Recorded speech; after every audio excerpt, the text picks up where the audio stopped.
Hello, friends, and welcome to another episode of Chai Talk with Wajahat Ali for the Left Hook Substack, where I invite a subject matter expert who is far smarter than me to break down a few big questions in 30 minutes or less. And today I have Peter Beinart. He is a repeat guest. Yes, I believe this is his third time. Once he hits the five-timer club, I will give him a jacket or a mug. He is the author of a fantastic Substack. He is the author of a fantastic and sobering new book, Being Jewish After the Destruction of Gaza. I'll link to it. And we have so much news. The topic is Trump's quid pro quo Middle East foreign policy. Folks, Donald Trump right now is being feted by Saudi and Qatari and UAE royal families. As of today's recording, open bribe where he accepts a luxury palace in the sky, a $400 million jet from Qatar. And Qatar just makes an announcement to buy Boeing planes because that's totally normal. We have the release of the last U.S. hostage from Gaza. Trump bypasses Israel, talks directly to Qatar and Hamas. Trump's first foreign trip is not to Israel, but it is to Qatar, UAE, and Saudi Arabia, and he meets with the Syrian leader that's forming a new government. Sanctions are off. Meanwhile, Gaza is still being destroyed. A huge piece came out in the New York Times yesterday that said even Israeli officials are openly saying that it's within days of starving. And we have some good news that Badr Khan, who was the Georgetown postdoc student, who was literally kidnapped for being married to a Palestinian American woman, just got released today. So while this is happening, folks, we're seeing fissures, right? I'm seeing some Muslims say, see, Trump is better for Muslims in the foreign policy. And then Laura Loomer and Ben Shapiro are like, wait, we didn't sign up for this. And then you're seeing some fissures within American Jewish communities and everyone else. And I'm saying, everyone slow your roll. But I got Pete here, Peter, to break it down. Peter, where do you want to begin? Gosh, there's a lot. I mean, I think the first thing, if you think about kind of like the one thread that runs through everything Trump does, right, which is just important to remember as kind of like the North Star, I think is authoritarianism and corruption, right? Correct. So, he's literally going to these three, Gulf monarchies, right, which are deeply authoritarian states. Those are the kind of leaders that he likes doing business with. And also he wants to use this job to try to enrich himself and his family and his friends as much as possible. And when you're dealing with authoritarian regimes, it's a lot easier, right, to basically just get them to write you big checks because they don't have to be accountable to their people. They don't have the rule of law. And so I think that, we can talk about some of the other things and what we might the horrifying things and some of the things that might actually be good. But the core thing to understand is that Trump's North Star is authoritarianism and corruption. Yep. And I will add racism to that. So I would add three things. Yes. Because I did a piece recently. I said, you always have to, if you want to understand MAGA, always remember it's the grift, greed, and cruelty, which is often tied to racism. And with Trump, I will add authoritarianism. Yes, you're right. No, the racism is a very important part, but then I think some ways that you can kind of buy yourself out of the racism, right? If you bribe Trump enough, right? So these are brown people, right? But because they're so super wealthy, right? They're willing to give Trump enough money. He's basically willing to say, okay, I'm not going to basically, I'm willing to be friends with you because you're putting money in my pocket. So yeah, we're deporting innocent brown people, importing white South Afrikaners. Right. We are importing luxury planes, but also putting tariffs on countries to punish folks. Right? It make sense, and the way you make it make sense is it's all a grift. And at the end of the day, whatever gives them more money and more power. Now, let's talk about the type of panic attacks that is happening on the far right, the pro-Israel, anti-Muslim bigotry squad, right? Laura Loomers and the Ben Shapiros, right? I'm agreeing with Laura Loomer when she says it's terrible to accept, a $400 million luxury plane in the sky.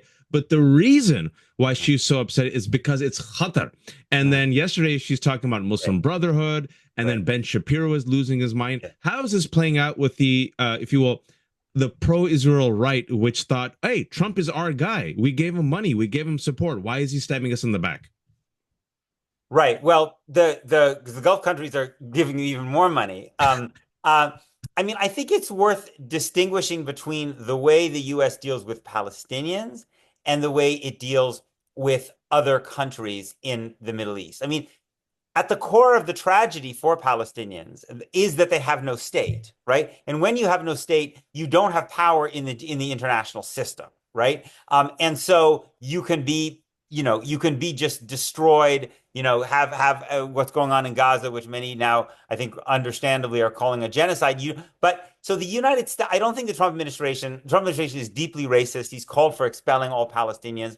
I wish I could say that I thought Trump was going to actually do something that would be in service of Palestinian rights and freedom, but I don't see that. What I do think Trump is willing to do is break with Israel in other areas, right? So Trump was elected on this kind of coalition that was Trump, I think, would never have risen to power had it not been for the catastrophe of the Iraq and Afghan wars. Yeah. And what that did is it produced a kind of counter-revolution inside the Republican Party that Trump, even though he was a liar and he didn't actually oppose the Iraq war, he took advantage of that because he was willing to say back in 2015, 2016, what everybody knew, which is these wars are a disaster. And he understands that his base doesn't want new wars, right? And if you don't want a war with Iran, right, then it makes sense to try to make some kind of deal with Iran, right? Now, Israel does want a war with Iran, and many of its supporters want. They want America to lead a war, and Trump knows that that's not what his political base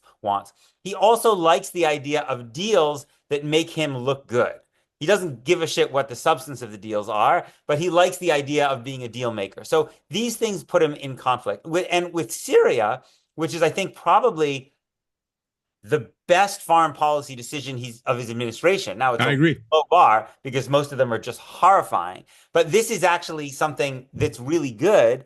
I think he's not willing to give Israel a veto over American policy towards Syria. The truth is, American presidents, if you go back historically, go back to Nixon, even Reagan, they didn't usually give Israel a veto over America's relationships with Arab and other Middle Eastern countries. They were more likely to give Israel a veto over American policy towards the Palestinians because the Palestinians don't have political weight. But I'm sure it seems like some of those Gulf countries, which do have influence with Trump, said, you know what? The sanctions on Syria thing makes no sense whatsoever. There were sanctions against the previous regime. That regime has been overthrown. Some of these Gulf monarchies like the new Syrian regime, whether we should like them or not is another question. And so they've seemed like they've leaned on Trump. And again, I have to caveat it because he's doing all of this without consulting Congress, which is part of his own authoritarianism. That's the insanity. Like, you should have to go through Congress. So, but I wish he was doing it according to the rule of law. But the outcome, I think, is good because it's insane. Syria can't possibly get on its feet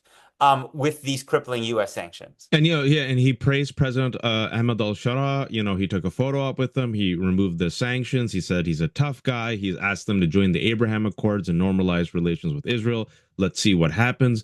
But obviously, what we're witnessing is Israel increasingly, you're hearing murmurs that they are trying to find a way to maneuver, if you will, outside of Trump, right? Not being reliant so much on Trump. Netanyahu, apparently, according to some reports, is trying to find partners and allies so Israel is no longer relying on Trump. And furthermore, within MAGA, there's a really fascinating fissure that I've been following for 13 years, 14 years, because I studied and researched, the Islamophobia industry and saw how they're not just anti-Muslim, they're anti-immigrant, they're anti-woman, anti-LGBTQ, and as I told a lot of my Jewish friends, they're also anti-Semitic, and there was this type of quid pro quo, as you know, right? Sure, we'll go to bed with the white Christian nationalists. Why it helps Israel. Yeah, sure, they believe in the rapture. We think it's nonsense. We'll tolerate the Zig Heils of Elon Musk. We'll tolerate the Nick Fuenteses because Donald Trump will get us what we want, which is river to the sea, Israel, settlements. But now you're seeing these fissures, right, in the America First movement. And I don't know if you've been paying attention where Tucker Carlson, Candace Owens, all these other folks are now saying, F you, Israel, we should be America First. Good. Go make deals with the Gulf states instead. Yes. And so I think what you're saying is a number of really important things. Part of it is simply, it's the old Nixon and China thing, right? Ben Shapiro doesn't have an alternative to Donald Trump. Right? He's not going to go support the Democrats, right? So in a way, Trump kind of has him over a barrel, right? What's he going to do, right? And so this is why again, I wish Biden had I lifted I was going to sanctions. get to that. It's insane that Biden didn't lift sanctions on Syria, right? And that's partly, I think, the cowardice of his administration, but it's also partly because they were always worried about the Republican Party to their right.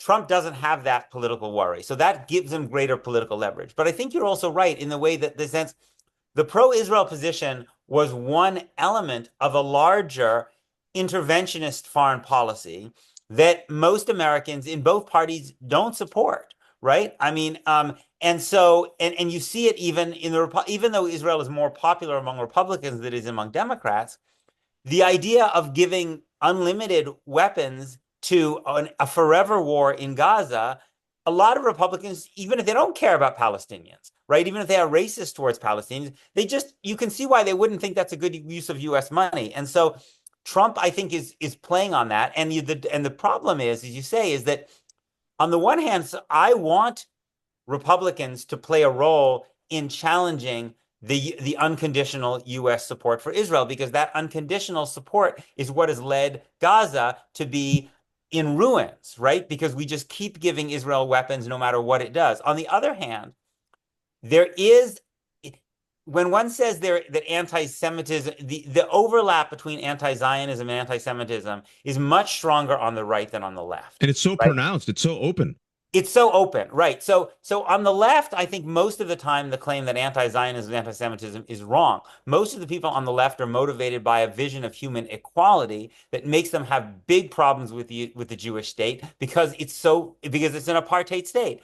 On the right, the problem is that a lot of times people have a problem with Israel because they have a problem with Jews, right? They don't like the Jews in Hollywood. And so, as you say, one of the things that the media doesn't emphasize nearly enough is that generally bigotries travel together. That's what Yeah. you're saying, right? That people who tend to be anti-Muslim and anti-trans and anti-immigrant and anti-black also tend to be anti-Jewish and vice versa. No, absolutely. And the replacement theory, which is a white supremacist conspiracy Right. theory, has been mainstreamed and repeated by Republican elected officials, Elise Stefanik, Donald Trump, and has led to the radicalization of terrorists who have committed violence against Jews, Black Yeah. people, Muslims, Latinos, right? Their fellow travelers. So I think there's a fissure here within the Republican Party, the MAGA movement, and conservative movement, and something that, like I said, I told many of my colleagues and friends and people I know who are, very pro-Israel and Zionist, that this is, I remember I was in Jerusalem 13 years ago, and they were meeting American Muslims, and I told them, this type of political marriage that you made, this marriage of convenience, you don't really know what you're dealing with. And they were just so confident, Peter. They were Right. so confident, and I would say arrogant, that they have it on lockdown. We'll be fine. They'll never break with us. And I'm like, you don't know what beast and monster that you're feeding and creating. Absolutely. And it goes to a more fundamental problem, which is that these organizations are, when they think about Jewish interests and Jewish safety, right? Their fundamental focus is on unconditional support for the state of Israel, right? That trumps their concern about the rights of Jews in the United States. The safety of Jews in the United States is dependent, as it is for Muslims, Black people, trans people, on a country that's built on equality under the law. The more America moves in that direction, the safer we are. The more it moves away from that, the more imperiled we are, right? But that agenda is in conflict with the agenda of maintaining unconditional support for Israel, because many of the people who have been the strongest supporters of Israel are actually also the people who don't want a more equal America. Yep. And that was the other warning sign that I tried to tell many people before this election, that listen, Republicans don't care about anti-Semitism. They're using anti-Semitism as a cudgel to advance their MAGA agenda, to curb free speech, to go against civil liberties, to go against universities, right, to go against academics. Right. And now, Peter, because we're in these circles, we talk to people on the DL, right? A lot of people can't say this publicly because they represent, they're politicians or they're funders or they're donors. They represent, interest groups. But on the DL, they're like, oh, shit. Jewish Americans in particular know that when Jews are used as a cudgel against other minority groups and against democracy and free speech, it ain't good for Jews. It isn't good for democracy, and it isn't good for anyone else. And so simultaneously, what we're seeing right now is in foreign policy, Trump's like quid pro quo. Right. Okay, the Qataris give me more money. Israel, Let's see if you can match it. But right now, I'm going to go to Qatar. But domestically, what I want to tell these Muslims who and Arab Americans are like, see, Trump was better. I'm like, where's Mahmoud Khalil? Rameza Ostrich was just released from prison. As of today, Badr Khan was just released. Where are the Middle East departments, South Asian departments? Look at the hiring freeze, right? Right. Talk to us about how Republicans are using Yes. this Israel and Jews and anti-Semitism, not because they care about Jews, but Right. as a cudgel against all of our liberties at home. People are seeming to Yes. forget this. Absolutely. I mean, Trump, right? Trump, if you want to set up an authoritarian regime, what you want to do is you want to kind of take control over institutions that are centers of dissent that you don't control, right? So it's the media, law firms, NGOs, even parts of the federal government that have historically not been under the president's direct control. And so universities are obviously would be one of your targets, right? Since they're centers of dissent against people in power, they lead people to think critically about people in power, right? And so Trump partly uses this DEI thing. At Penn, he used the fact that they had a trans swimmer to be the reason he's cut stuff. So the question is, One trans swimmer who placed fourth I know, I know. years ago. I mean, the whole thing is insane, right? But I think Trump uses the anti-Semitism thing because it's effective. And I think the reason it's effective is that so many Democrats have conceded the basic premise, right? First, that the pro-Palestine solidarity movement is saturated with anti-Semitism, and B, that the universities haven't cracked down enough. And I mean, Chuck Schumer basically says both of these things all the time. He says Absolutely. in his book. And so he's the Democratic leader in the Senate. So, and if you concede those premises, then you're in a very difficult position when Trump says, you're right, we're really going to get tough. We're going to force them to knuckle under, right? The premises are bullshit, right? I mean, the premises are wrong. Can there be anti-Semitism? Is there anti-Semitism in pro-Palestine circles? Of course there can be. But in fact, if we look at the data we have, right, we actually find that there's less anti-Semitism on college campuses than there is in America as a whole, right? And the idea that and there's nothing anti-Semitic about saying that Palestinians and Jews should be treated equally. That's not bigotry. It's the opposite of bigotry. Bigotry is the denial of equality. If you're fighting for equality, that's not bigotry. And then the idea that the universities hadn't cracked down enough is crazy.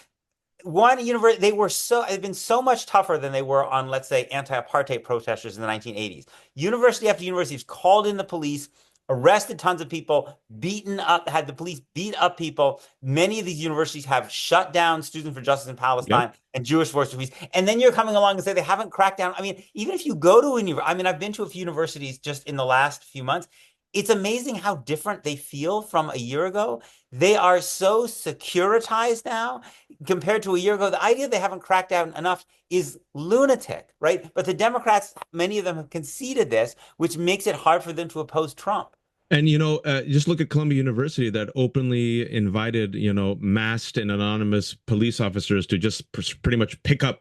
There's 30 plus police officers like roaming Right, Columbia University right, right now, right? right, And the right. fact that go ahead, you were saying something. Yeah, no, I mean, it's unbelievable. I would love how much these universities are now spending on security, Against and their own students, folks. against their own students, right? Against their own students. So again, I think that the Democrats and the mainstream media, to some degree, by playing into this narrative, they may not be happy with what Trump is doing now, but they are partly responsible for the fact that Trump is able to do it. I did this tweet yesterday and I did this post, and a lot of people appreciated it, but some people didn't. And I said, look, a lot of Democrats have their head in the sand, but when it's all said and done, you will have to acknowledge that President Biden gave Netanyahu a blank check, and it's Biden and Trump that allowed the utter destruction of Gaza and Israel's genocide. And furthermore, what's so interesting, I was talking to some friends yesterday, you're seeing these fissures, right, within the Republican Party.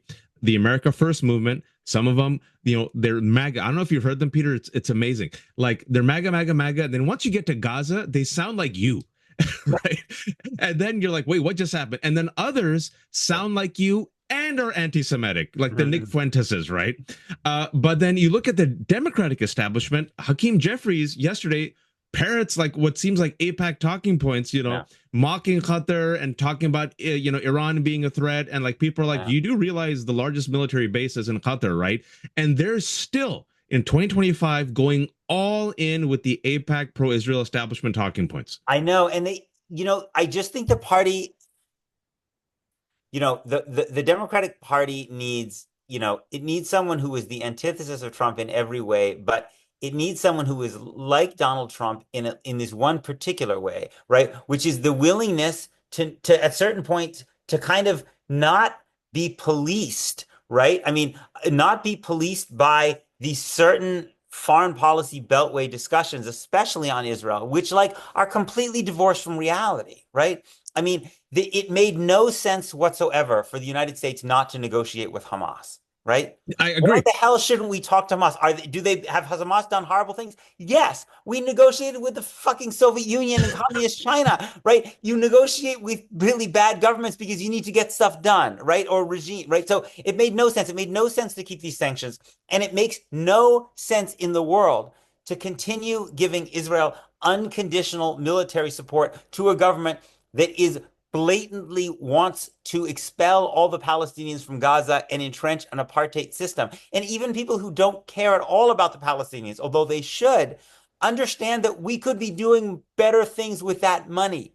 We have some potholes that need to get fixed in the United States. I think Zoran Mamdani is doing a really great job of this in New Yeah. York, because he does talk about a moral position, but he also just says, I can't tell my constituents in Queens that why we're giving this money to destroy, blow up buildings in Gaza when we need to actually be providing affordable housing. Like, why isn't Hakeem Jeffries saying this? It would poll at like 90%.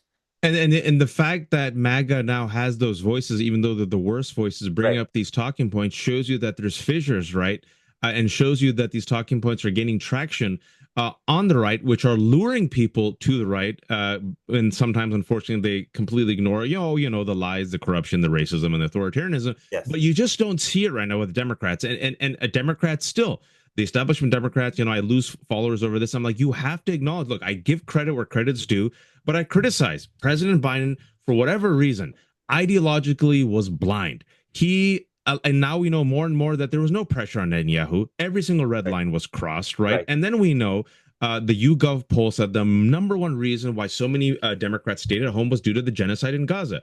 She Right. wouldn't have won, but she would have won by, she would have lost by smaller margin. And more importantly, they wouldn't have lost and or radicalize a generation of voters. And still, even now with all the polls, folks, across the board, a majority of Americans want a ceasefire.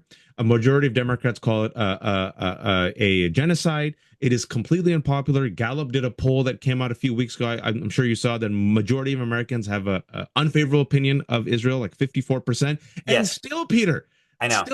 they're all in. I know. But what I hope is that in 2028, there's going to be a Democratic presidential candidate, or maybe more than one, who basically looks at this field of people who are basically parroting these APAC talking points and say, the Democrats out there in the country don't want this, right? I'm going to offer a different message. And I think if a Democrat candidate does that, just like Howard Dean did when he was the only candidate who was against the Iraq War in 2004, I think they're going to find a lot of support because I agree. there's a huge gulf between where the politicians are and where most Democrats are. Yeah, and right now, folks, if you see that the unfavorability rating of Donald Trump, he's underwater, has not corresponded to a boost in favorability for Democrats, right? That's a problem. And I do think anyone who's willing to break on this, Yes. on foreign policy, on Middle East, on all these issues, I think will be a big winner. You have family in Israel, you care. Obviously, you want it to see the best version of itself. I also do because a better democratic, Yes. non-apartheid, non-occupying Israel is good for Israel, Jews, Yes. especially Palestinians, the region. Where do you see Israel going right now, especially with Smotrich and Ben Gvir, who it's hoods off. They don't even Yeah. they're openly saying we don't even care about the Israeli hostages. We just want the land. Yeah. I mean, the problem is that the idea of giving Palestine, Israel's controlling millions of Palestinians who don't have citizenship, right? And so the idea of giving them citizenship in their own country is off the table in Israel. Nobody's talking about that in mainstream political circles. Nobody, and even it's even further off the table to consider giving them citizenship in Israel, which is the country in which they actually live. They're under the control of the Israeli government. So what Israel had was this like management system, where it was managing all of these Palestinians who lack basic freedoms. And that management system collapsed in the most horrifying way on October 7th. And it's actually collapsing in the West Bank too, because the Palestinian Authority has less and less control. And Biden wanted to recreate this management system. He wanted to try to put Humpty Dumpty back together, not to give Palestinians their freedom, but basically to try to bring in the Palestinian Authority and try to keep things quiet again, right? But the Israeli government doesn't want to do that. And frankly, it might not work even if they wanted to do it. So what are their options left, right? Their option that it now really dominates, I think, mainstream Israeli politics, not just on the far right, but in the center, is the idea of getting rid of as many Palestinians as possible, right? Fewer Palestinians, fewer problems, basically, right? And so when Trump put the Trump plan on the table, it was embraced by Netanyahu, and not just people like Smotrich and Ben Gvir, but even the centrist politicians Mm. like Yair Lapid and Benny Gantz. And this is in Israel's political DNA. Israel was founded with an act of mass expulsion. In some ways, its macro policy has always been have as much land as possible with as few Palestinians on it as possible. And that is where Israel is pushing in this. And if America allows it and the world allows it, it won't happen overnight. But Israel will make life in Gaza so horrifying that through a combination of people just fleeing, expulsion, death, the Palestinian population is going to go down, and Israel is going to force Palestinians into smaller and smaller enclaves. And they're going to do what we did in this country in the 19th century to Native Americans. And let's be honest, that's how America solved its Native American problem, not by giving them their own country, but basically destroying the population so they couldn't resist politically or militarily in substantial ways anymore. And that is where Israel will go unless the world says no. And if you think Peter is being hyperbolic, 2 weeks ago, Israel's security cabinet voted to have permanent occupation of Gaza and to, quote, cleanse or move the Palestinian population to the south. Donald Trump is on board, and he wants his Riviera on the Middle East, folks, because for Donald Trump, it's all transactional. He wants his buildings. And yes, he has Trump organization has business deals in Qatar, Saudi Arabia, and UAE. My final question then is for the group of people who are always ignored, Palestinians, right? Because as everyone's saying, hey, maybe Trump's good for the Middle East. Hey, I keep reminding people Palestinians in Gaza are about to starve to death. Gaza is a quote unquote catastrophe to anyone who's been there. A human rights disaster, an ongoing genocide. And there's also Palestinians in the West Bank, Peter. People have forgotten about them who are suffering apartheid conditions and an occupation, and the settlers are getting more and more militarized and violent and extreme. What about the Palestinians?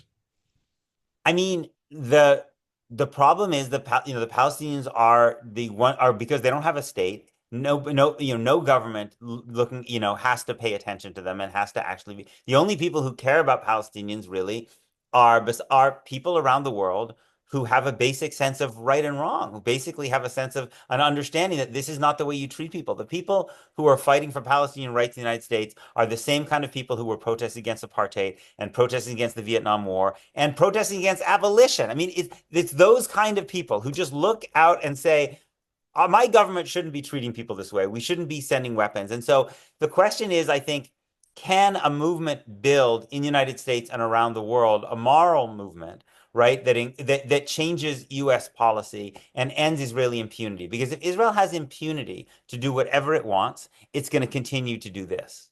Yeah, and as the writer Omar Al-Akkad said, one day everyone will have been against this, and the hope is it's today. Yes, absolutely. Absolutely. Peter, thank you so much for your time. Before you leave, shamelessly promote yourself, sir. How can people read you? How can people support you? I'll try to be shameless. Well, I like you, I have a Substack, the Beinart Notebook. And then also I have a book which came out at the end of January, Being Jewish After the Destruction of Gaza. And so those are a couple of ways. And also, we wanted to get Peter on Substack app, but he's like a classic old, I'm like a 90-year-old man. Huh? I can't figure it out. So we tried to do this as a Substack app live. I'm like, Peter, you have such a huge, robust Substack following. Why aren't you on the app? So we're going to try to get him on the app next time. Maybe like 7 people will help Peter figure this out, but we'll do it on the Substack app live next time. For those who are watching on my Substack, it's thelefthook.substack.com. I have no paywalls. Pay what you can. It's reader supported. If you're watching this on YouTube, apparently I have a YouTube channel that people subscribe to. Please like this, share this. For all the people who give tips, thank you so much. It goes a long way. But as always, stay informed, be kind, and please, oh, please don't be a fascist. Until next time. Thanks, Peter.